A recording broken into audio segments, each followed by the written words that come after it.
What's up guys, T here, and today I wanted to show you guys some divisions I use and actually recommend using. I know I already did a divisions video, but that got a lot of flack because it was supposed to be just these are the divisions I'm using right now, and it was kind of taken as these are the divisions I'd recommend using, when in all reality I wouldn't recommend using those divisions. A quick thing I'd like to point out is that the game I have open here is actually the same game I used to make my Germany walkthrough on. This is where it's at as of VE Day +1. I meant to stop it right on VE Day, which is May 8th, 1945, but my urge to hit the spacebar kind of got the best of me, and I think a lot of you guys should be able to understand that. So in this video I have 6 divisions for you guys: a defensive infantry division, offensive infantry division, armor division, MP division, paratrooper division, and marine division. Be sure to note that for all of these divisions they are designed to be endgame divisions. By this I mean no further changes are required other than the few I specify right after each division. Now, I'm not saying that these are the all super powerful divisions, but for keeping it simple yet effective, you can achieve quite a bit using only these 6 divisions.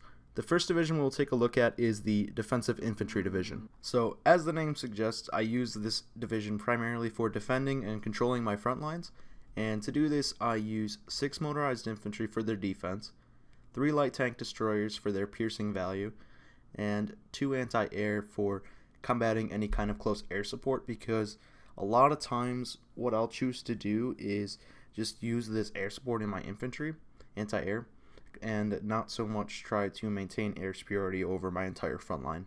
What I really like about combining these aspects is that it gives you a really high max speed, and the reason I like that so much is because it makes your division a lot more flexible. So if you need to be in one space or another, obviously you can be able to get there a lot faster than your normal foot infantry, particularly 3 times as fast, and that makes you able to cover up any kind of minor mistakes as far as positioning that you might make, and makes it a little bit more forgiving. As well, when you make breakthroughs, it allows you to move up and start defending that new territory faster. Now I'd really like to point out the piercing value here of 60.8 for the division, and what you'll see is that when I switch to a medium armor division here, as I did just now, it is able to pierce the 50.1 armor value of a medium tank division. Now the biggest hit to a tank division's armor value is its support companies and its infantry. Now most people are going to want to keep their motorized infantry with their tanks because of the fact that it keeps the organization up. If you pull that out, the organization gets really low really fast. But say they have less support companies, even if you pull these 4 out, you can see the armor value is still less than our 60.8 piercing that we have, so you can still pen it. And in most cases I would say players or even AI are going to have at least 1 support company, if not more. So you're still going to not have to worry about that. Even if they pull that 5th support company and you do have the armor value now 63.2, if you take the 2 anti-air in there and say that's not for me, and you replace that with a light tank destroyer, you're going to have a 63.4 piercing value, which is greater than the 63.2, and you're still going to be able to pierce that medium tank division. Now we're back to the infantry division, and I'm just going to point out another stat of 20 combat width. I went with 20 for the infantry division because it makes it relatively cheap to produce, as well as when you have 20, that allows them to 4 of the division can split into 1 combat width, so it's going to allow them to be more flexible as far as where is going, so you could have 1, maybe 2, 3, or all 4 and participate in combat depending on what's needed, and you are able to then spread it out over greater, like if the front line gets very vast, very wide, then you're able to spread out more. If it's condensed, you're able to compact back down. So that's why I like using 20 for my defensive, because then it allows me to spread them out on those larger fronts and defend the whole line. A cheaper version of this template would be to go with regular infantry for the motorized, and then use the towed AT and the towed anti-air, and that'll be a lot lower production costs because all of those motorized aspects cost a lot of production value.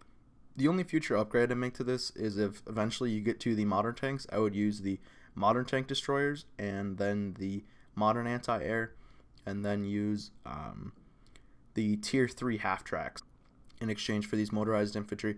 And if you're not familiar with the half track, that's just the tier 3 mechanized infantry. So the reason they're better is because they have better defense stats and armor stats, because they're using the half tracks instead of the trucks. The next division I'd like to take a look at is my attacking infantry division, and that's going to look like this right here. So for this, I like to use equal amounts of motorized infantry to light SPGs, and again, that's going to get you that really nice speed value. I absolutely love that for the reasons discussed above. As far as width, I'd recommend using 40. You can use 20, but I'd recommend using 40 for your attack infantry, and the reason is, consider this example with, just fake numbers. If you lose 100 men out of 1,000 men, that's significant. That's 10%.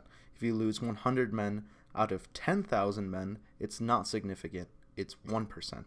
So that's kind of the same thing we're going here. That's the same principle. When you have the 40 width division and you lose some losses, it's relatively minor, whereas if you have a 20 width, then you lose some losses, it's going to be relatively major. So that's even more exemplified. That's why I never recommend using a 10 combat width division, is because I found that if you attack with a 10 combat width division, what you're going to end up happening is once you start taking combat losses, since they're relatively major compared to your total unit, you start to actually run into the low supply, low manpower negative buff of losing attack. Like, you lose attack power from having not full division. And basically, once that starts happening, that 10 width division is toast. Yeah, so for the attack division, just keep it simple.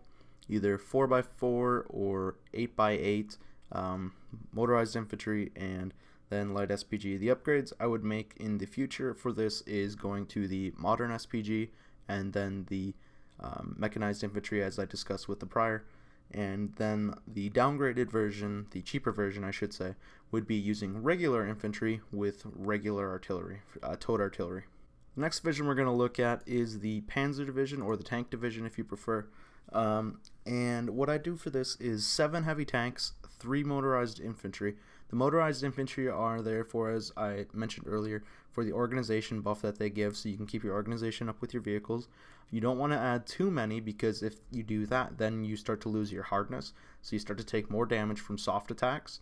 And then also, if you add too many, some of your other stats start to go down, like the armor value, the piercing, different things like that, because they're negatively affected by that. Now, this division is extremely expensive production-wise to produce, and that's because of the 280 tanks required, heavy tanks required to get it going. And even though it's so expensive to produce, and that's why a lot of people have a problem with me recommending heavy tanks, I was able to produce 50 divisions of this by 1945, and as you can see over here, I have quite a few other ones ready to go.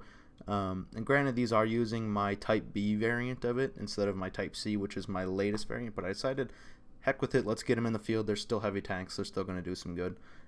And if you're wondering what I mean by Type C and B variant, what you'll see is, if you stay around to the end of the video, I will link my tank upgrade video at the very end of the video, and that'll give you a lot more information on what I recommend upgrading for your tanks and your tank variants.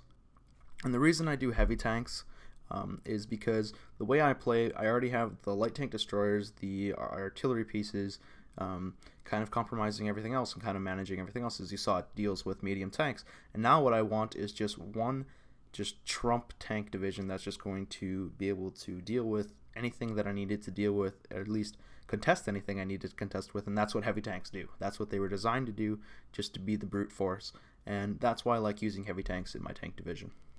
And then for this, I just do 20 combat width because it makes it easier to fit in with the other 2 divisions I have, as well as it keeps this number down, because if you put it at 40, you're going to be producing probably somewhere near 600 heavy tanks per division, and that's just obscene.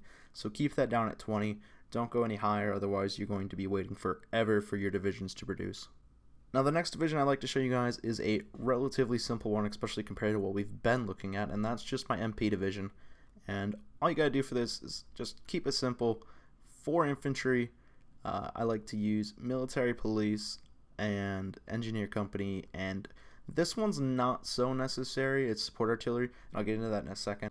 I like to use MPs for their traditional job of stopping sabotage in occupied enemy territory, but another thing that I like to use them for is Coast Guard. So you have your 4 infantry for their defense, so it's to stop invasions, but you also, what I put the support artillery in there for is to give them a little bit of soft attack to hopefully be able to deal with if they actually manage to land, to push them off right away. If not, then what they're going to do is use the engineer company to dig in and surround, and then when I have my offensive infantry or my tanks available, I'll bring them in and then push the naval invasion back. Now, this isn't an issue for some countries, so you might not need the support artillery, but for a country like Germany, where you have the UK and the US and everyone else trying to invade your northern shores or wherever else they try to invade, because sometimes you're not sure, it's really useful to prevent that. Now on to a little bit more of a unique division, and that is the paratroopers. And for this, what I'll recommend doing is 8 paratrooper companies, and what I recommend 8 for is because it gives you a really specific combat width of 16, and if you take 16 and multiply by 5, that gets you 80. So you can split 5 paratrooper divisions to put into 1 combat width. So that allows you to make more individual divisions while still fitting into that 80 width. So instead of using like a 20 width where you only can split 4 times, now you can split 5 times. And why I like to split 5 times is that when I use paratroopers, I usually drop them all over and then use it to rapidly gain territory and then form a front line, a wide front line that I can then reinforce via a port or something else and then push from there. So being able to split it a little further is very helpful. Now the reason, again, as I mentioned about lower combat widths, like going down to like 10, which then you could split 8 times, that's very dangerous because of the example I gave earlier. Once you start to take losses, it's a very slippery slope running into you're completely wiped out. For my support company, I'd just like to point out the support artillery.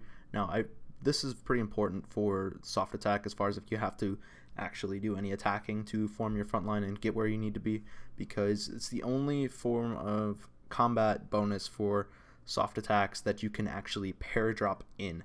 So the support companies, the support artillery, support anti-tank, support AA, you can actually paradrop, whereas any other of those for the regular variants, it's important to note that if you have like an artillery in here, you're actually not going to be able to parachute at all, because this cannot be parachuted. You can see it right up here.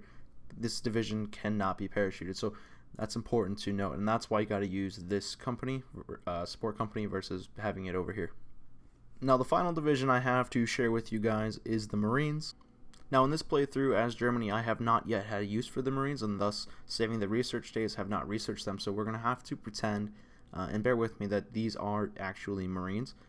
And what I'd recommend for this is the 8 Marine right here, and then the 2 heavy tanks. And I know that armor decreases. Okay, back up. Before I say that, when you use Marines, you get a 50% buff to attack buff to amphibious invasions, so when you're going onto the coast. And when you add armor into that template, it has a huge negative effect on that buff. So when you add just 2 heavy tanks, it actually drops it down from 50 to about 25%, so it halves it. But the bonus, a soft attack, hard attack, armor value, piercing value that you get from doing that is worth it. So like, let's say we don't have the heavy tanks. We have about 115 or so soft attack. Multiply that by 1.5 and you're going to be somewhere around 180.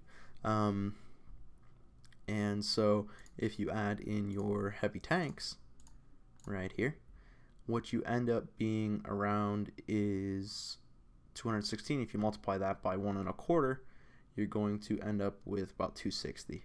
Not to mention, then you get the piercing and the armor value plus the breakthrough, which is very important as well, and the hard attack values. So you're able to deal with enemy armor just basically off that native fact that you have heavy tanks. So really, you're better off forsaking that little bit of percentage bonus and getting the additional stats than being hung up on that decrease of that bonus. For a cheaper / early game version of this, I would use the light SP artillery and then the light tank destroyer. And what you're going to still get out of that is you can still see you get that high soft attack, you still get some hard attack for attacking enemy armor, and then you also get some piercing value from it. So that's going to be a good combination for early game naval invasions. Alright guys, that does it for my division recommendations video. If you enjoyed this or if it helped you, please leave a like. If you're new to my channel, I have lots of other Hearts of Iron 4 videos as well as some other cool content there, so be sure to check that out. If you like what I'm doing, please subscribe. I have new content coming out pretty much daily now. If you guys have any sorts of questions for me about Hearts of Iron 4 or anything else, be sure to leave that in the comment section below. I'll do my best to either answer it with another comment or with a video. And as always guys, thanks for watching.